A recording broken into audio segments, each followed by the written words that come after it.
All right, apparently we are live. Welcome. Dang it. Take two. I'm not going to do it. Tim, do you want to do it? All right, here we go. I don't know what the words are. All right, for Welcome reals to this the time. In the Garden podcast. For reals. Welcome to the In the Garden podcast. You're welcome. All right. All right, apparently we are live. Yes. Welcome to the In the Garden podcast. Let's do it from the top. Did you just say yes? Oh, Yes. Tim, we've talked about this. All right, take two. Should we just get into it from that? No. No. All right, apparently we are... Tim, end it now.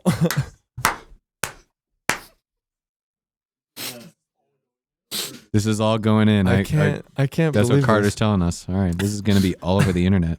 I mean, we should have expected something like this. Invite Guys, Tim it's past Morgan my on the show. bedtime. We have Tim Yeah, Morgan to on the invite show. Tim Morgan and on we the expected show. something like Literally this to an hour And not past it's my happen. going to get chaotic. All right, for reals this time. Take, what is it, 4? Tim, move the mic away from you now. Can I mute him? Can I? Which I one? will let you know when you can have the mic Have we back. ever muted one of our guests before? I don't know. Maybe we Well, should today's now. going to be the first day. All right, apparently we are live. Welcome to the In the Garden podcast. You're here with your... Gosh dang it, I was looking at Tim. Just cannot do it. Do it. I'm too This is chaotic. the Far away third look link. in his eyes. Even if you look at me, you mess up. All right, apparently we are live.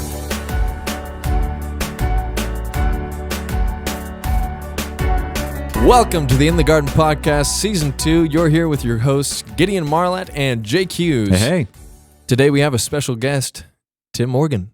Hello. Welcome back. Tim, we've had you on the show before. Now we are here to talk about something a little bit different. Really? Yeah, Not Lamentations. not Lamentations. Not Great. Lamentations. I'm glad. Was that ever released? Yeah, warning to That the was okay. I'm Well, sorry for that. warning to you all, it's going to get very chaotic. I can tell you that right now. yeah. So Tim, how you been? Doing well. Good. Cranking through work and thesis. Thesis, my yeah. life It's right thesis now. season Sounds for us beautiful. seniors. Yeah. It's good stuff. Yeah, and I understand you did some traveling recently, I right? did. I went to England. You went Yes. to England? Yep. In other words, Britland. Yeah, that's No, our official title of I- the United Kingdom as a whole. is I Britland. apologize to all my English friends. Britannia. Yeah, Something I did learn while I was over there. Do not tell a person in Scotland that it is indeed England. They will get very upset with you. Yeah, that's that would be incorrect. is it just because it's factually incorrect, or just because they don't want to be associated? They hate England. Yeah. Yeah. And while I was there, I was working on a house and I stepped on a mile-high nail. Oh Have you seen? Yeah, Jake, have you seen this? no, I haven't. It's an impressive nail. This thing is at least. You kept the nail.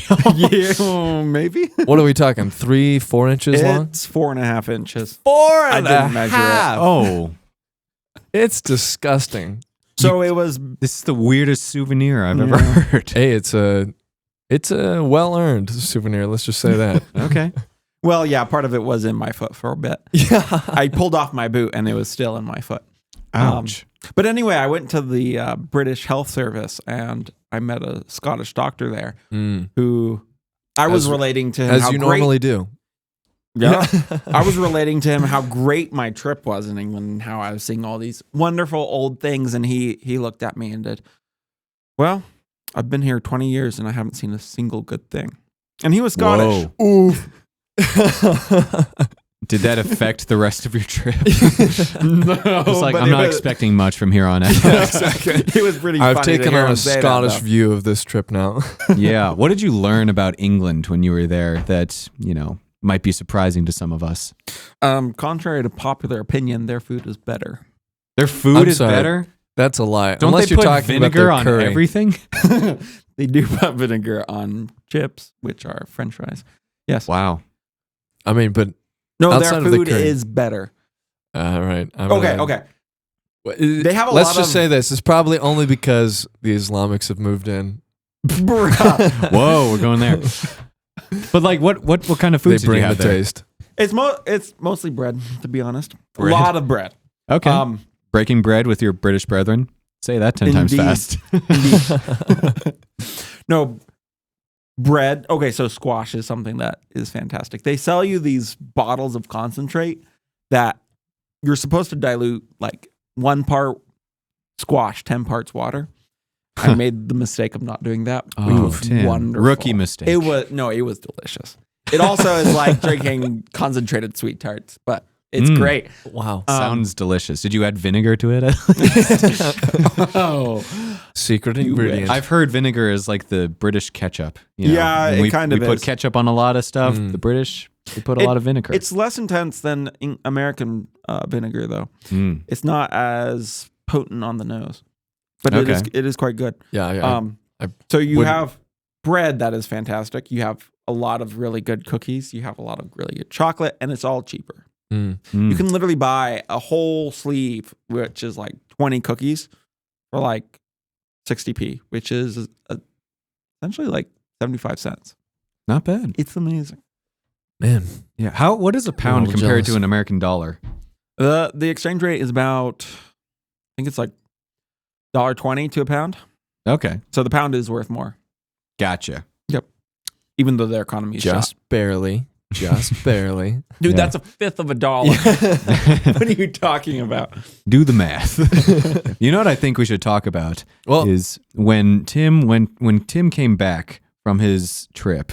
I think we should talk about his suitcase. Oh no! Uh-oh. 'Cause come on, that was this just was- sad. it That was very. It's sad. really sad, was- but still, I think it's worth mentioning. So, Tim, I think you should tell us about what happened to your suitcase on the way back.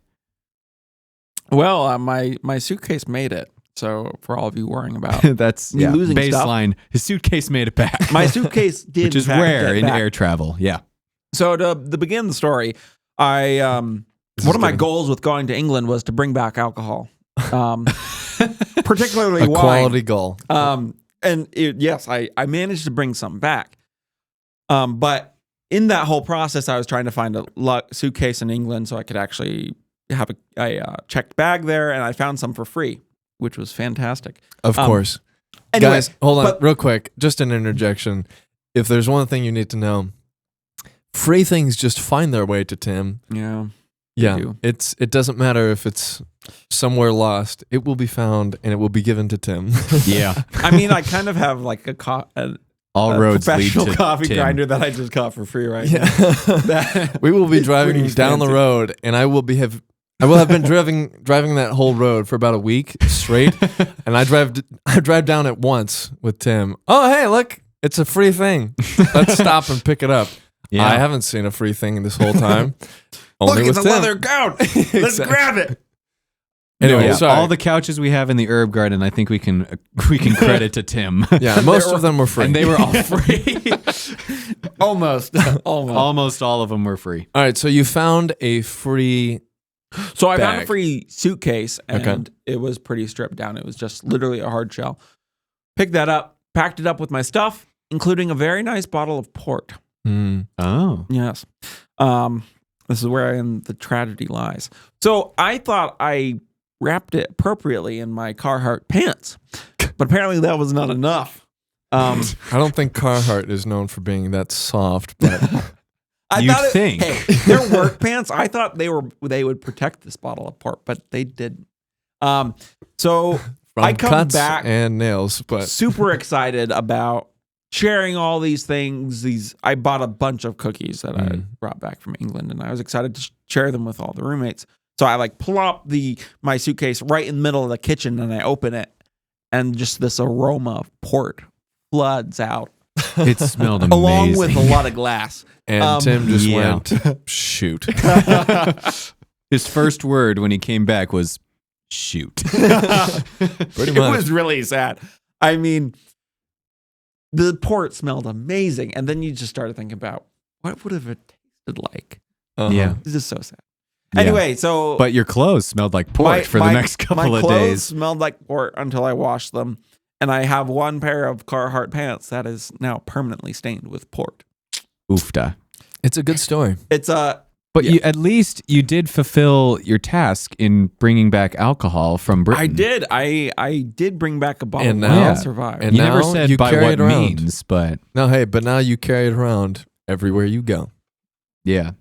No matter how hard you try to wash it out, there will still be port in your clothes. It's a lasting memory. Yeah. Because that's just the nature of these things, right? Well, guess so. how was the travel? Was it a good flight?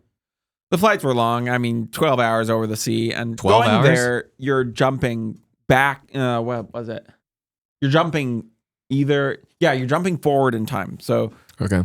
you're gonna fly through the night, but coming back, you're jumping back in time, and so flying back was just like I think I did the math. It was like a 31-hour day, Yeah.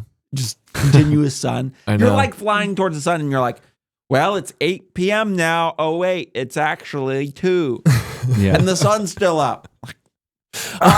Was there one of those trips in which you landed before you arrived, sort of thing?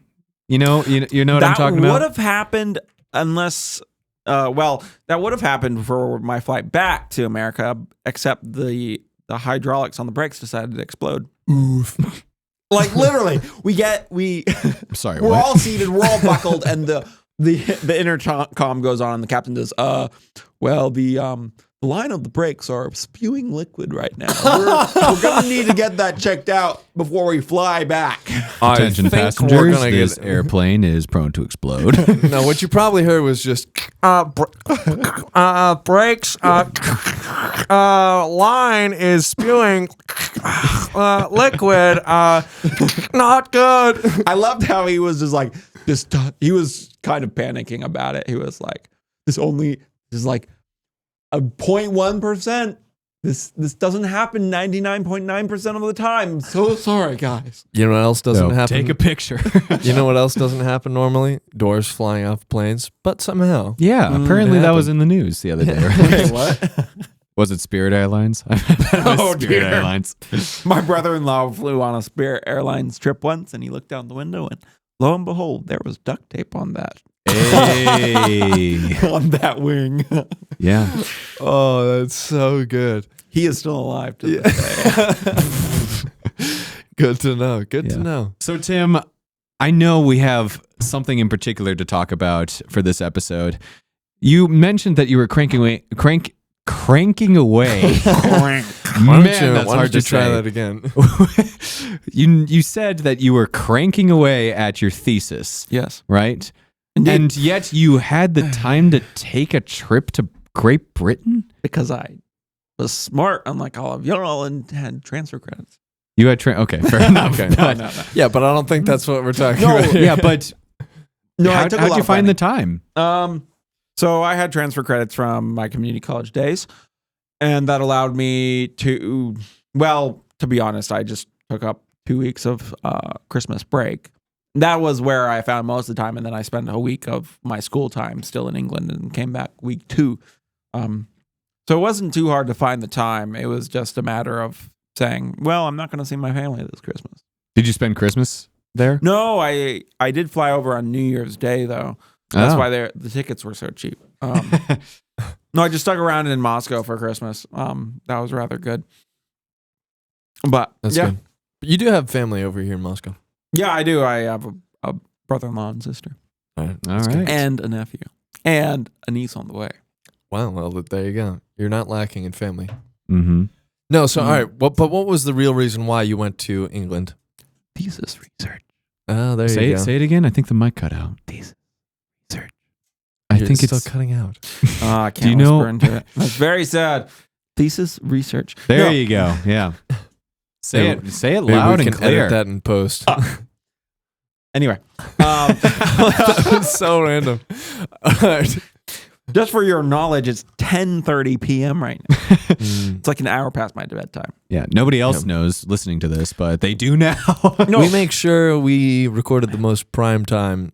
That way we have the best and most random episode for you all. Yeah, Indeed. we just like to spill all of our secrets about making the show to our audience. You know, they're part of the process. So Absolutely. here's my And list part of the process is knowing that it's 10:34 p.m. right now. Yeah, we're all in this together. No, I'm guessing y'all want to know more about my thesis, however. Well, sorry guys, I think we Barista lost system. you there for a sec. Yeah. Technical difficulties. What happened there? Anyway, Well, it is now- well, what time is it now? 10:44. It's 10:45 according to my 10:45. Dang phone. it! Atomic clocks are So so we good. we have time traveled a couple Yes. minutes into the future, and now we're ready to talk to Tim again. Hooray!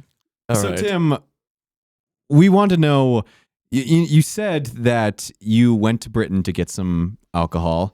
Were Yep. there any other reasons that you went to Britain?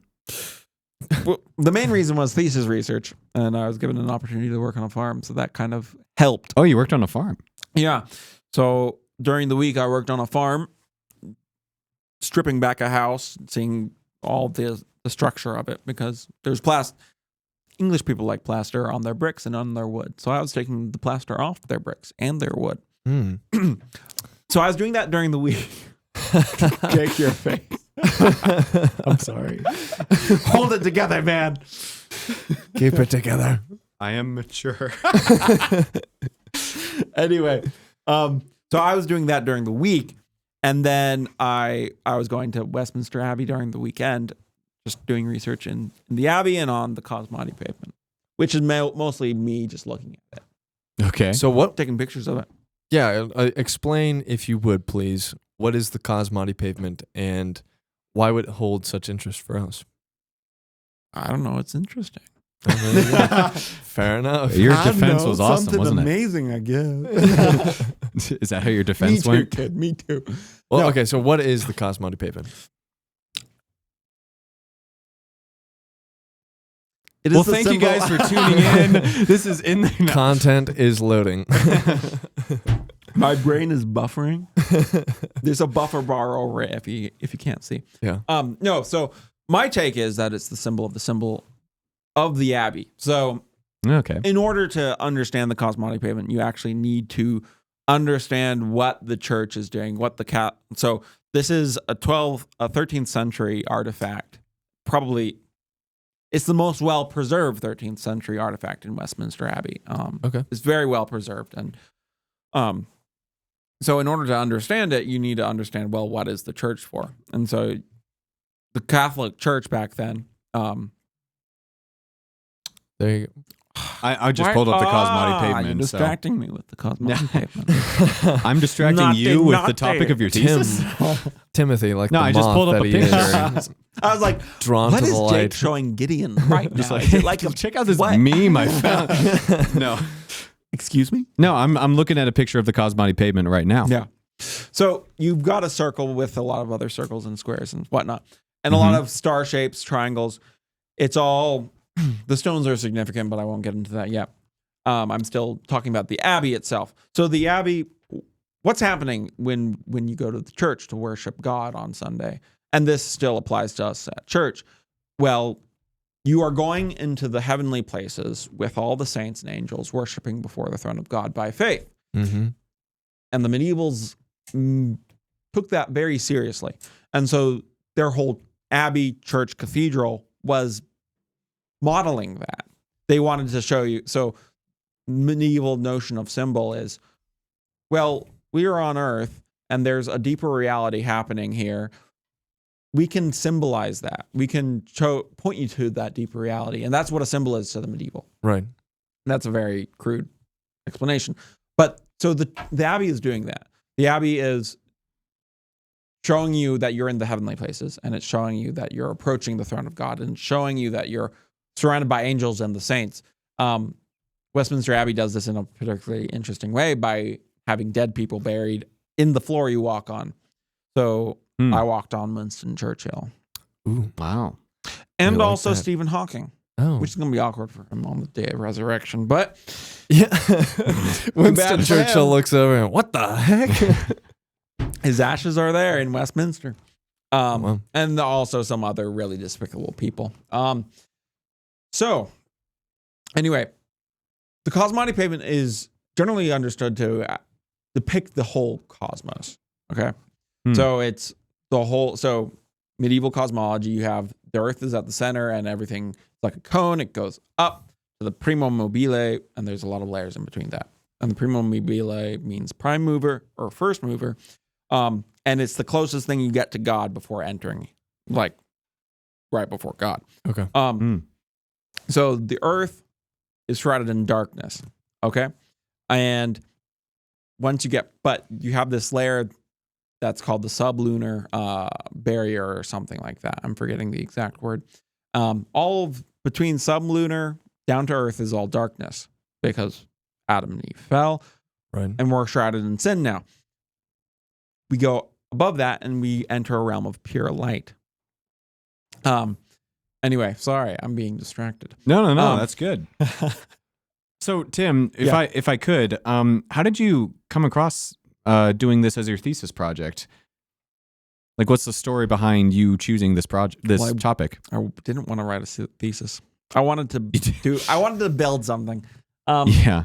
So I wanted to build a table, and that got shot down rather quickly. Oh. And I was trying to unpack it with like, I could do this. I could put lettering in it. I could inlay it with brass and make it look nice.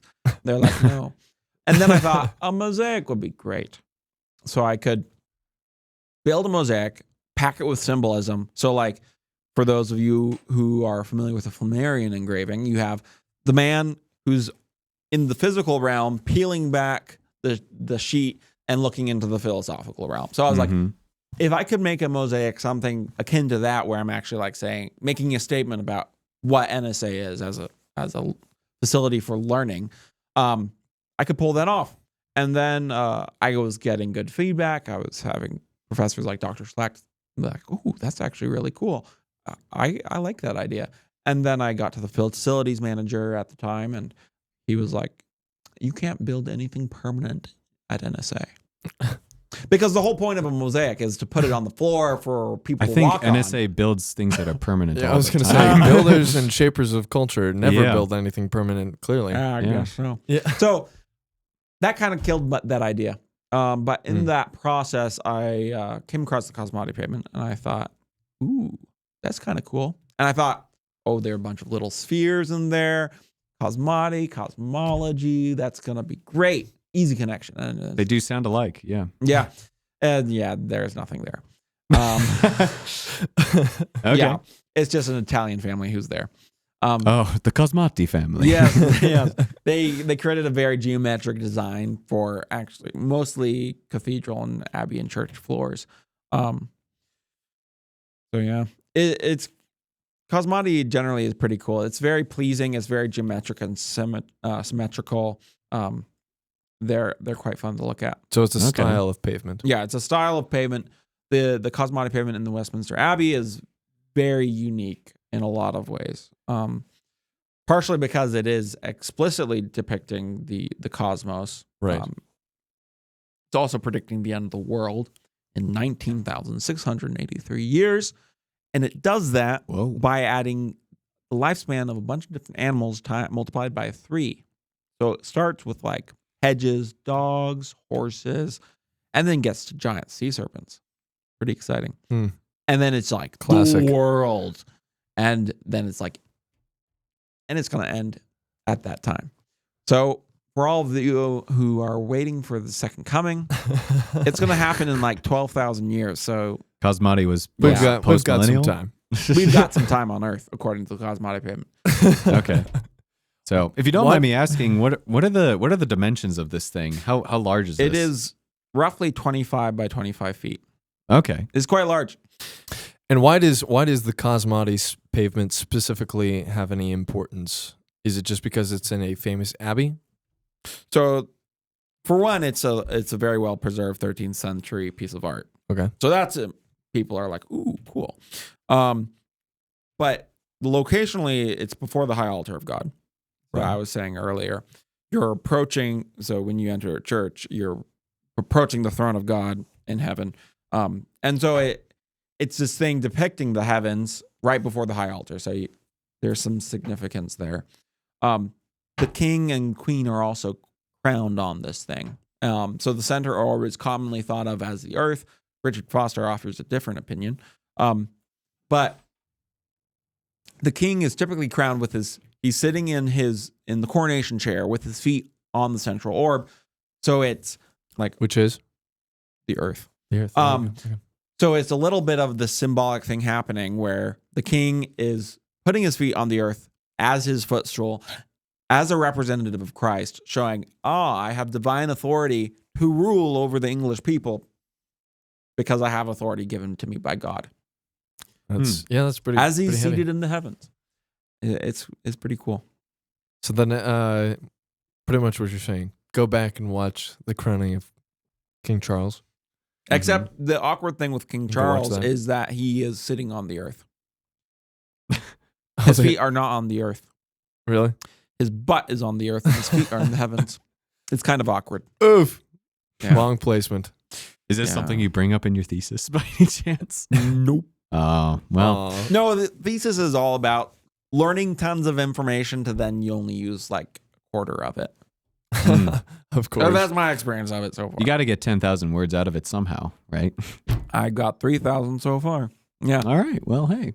Good start. So- Good start. If you could, what is the importance, or what if a medieval were to look at this outside of the prediction of the end times, what would they be interpreting from this on, say, a Sunday morning if they were attending service? Well, they wouldn't be thinking anything because they would be in the nave part of the abbey, which is where all the common folk are. Oh. So they wouldn't even know this thing existed. Okay.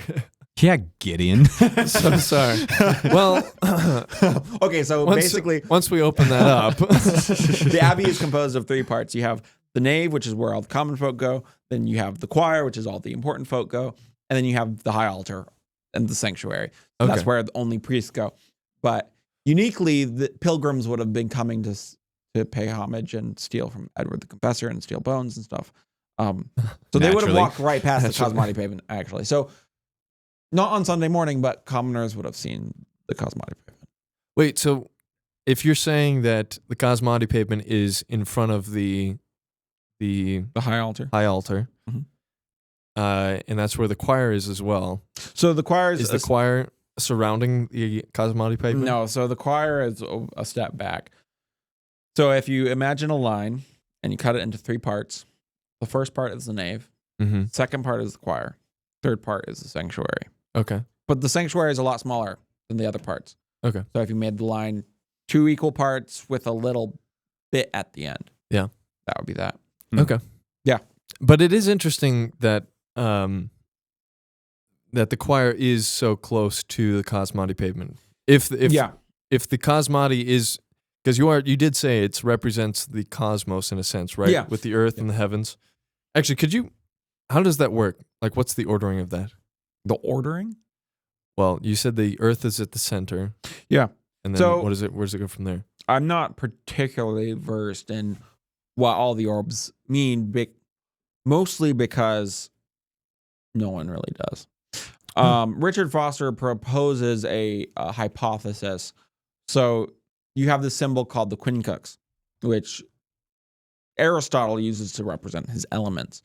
So in his interpretation, he takes off of Aristotle, which is a good source to use because Aristotle wrote the Timaeus, and Timaeus influenced medieval cosmology for a very long time. Anyway, so you have the orbs, which would have been like, one would be earth, fire, water, air, Right. pretty much just the last airbender, with unformed matter in the very middle. If you don't know what a quincux is, I can't explain it. Go look it up. Anyway, There you so go. That's the answer. That's the takeaway right so there. one of the orbs might be the sun. Another one, I didn't do a whole lot of research into that. More importantly, I was focused on, okay, well, it's symbolic of the heavens. It's symbolic. It's right in front of the high altar. So it's, Mm-hmm. if you're a priest and you're walking across the pavement to take the Eucharist, which has been blessed, from the high altar of God, and then administer it to people, what's happening when you're crossing that pavement? Mm.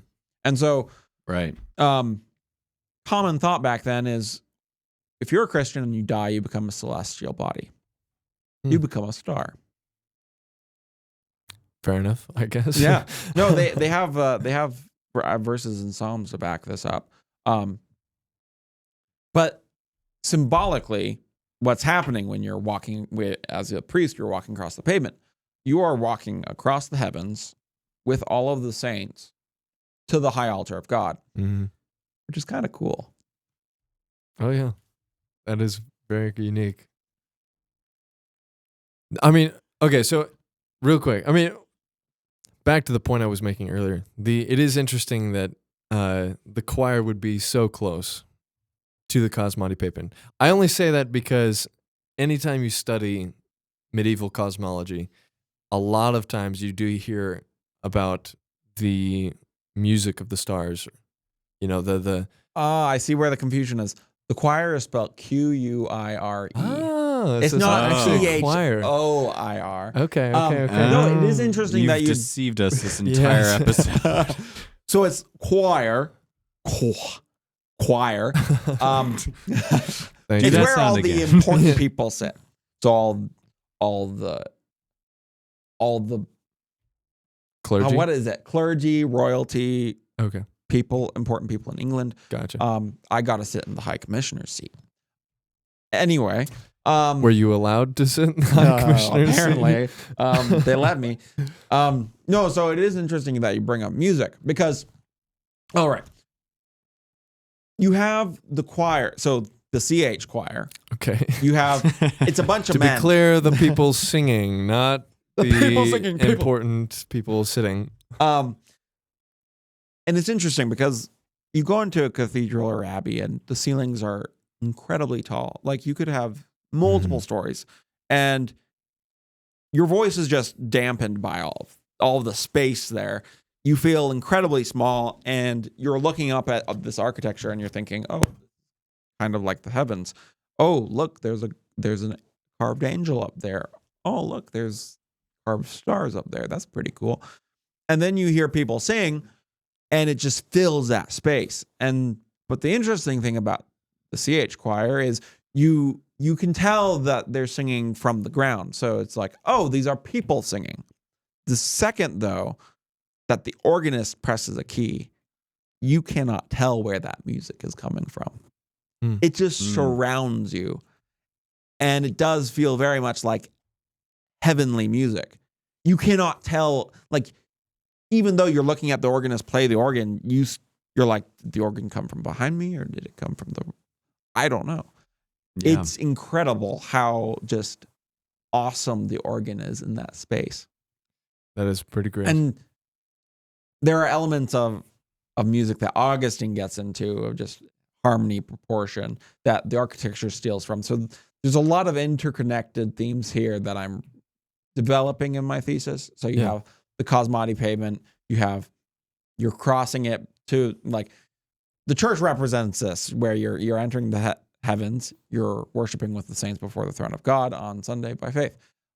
And then you have this physical representation of it on the floor as you're bowing, as a Catholic would have done, bowing before the high altar. You would have been looking down at this pavement that you're on and being reminded what you're doing, where you are as you're before the throne of God. Like, it's rather awesome.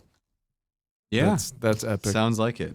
Well, Tim, it sounds like you had a very, very productive and profitable trip. Especially all the the way. scar I got from my foot. Yeah. Boil it all back. Sorry to hear about that. No, But it was- has your British quite accent, developed at all? No, actually. So Okay. when I Well, was then. while I was in Gloucester Cathedral, I was getting a guided tour by a French lady who asked me where I was from. And I said, oh, I'm from Idaho. And she did, man, I couldn't tell exactly where you're from. You have such a generic accent. Oof. Well, That's coming from the French lady? yep, Yikes. from the French. Oofda. Of course it was from the French. Let it be known, the French think I have a generic accent. All right. Well, thank you, Tim, for coming on the show again and talking about your thesis. I really hope it goes well for you because this is Thank a you. really, really interesting topic. All right. Well, Gideon, this has been In the Garden with Jake Hughes and Gideon Marlatt and Tim Morgan. Adios.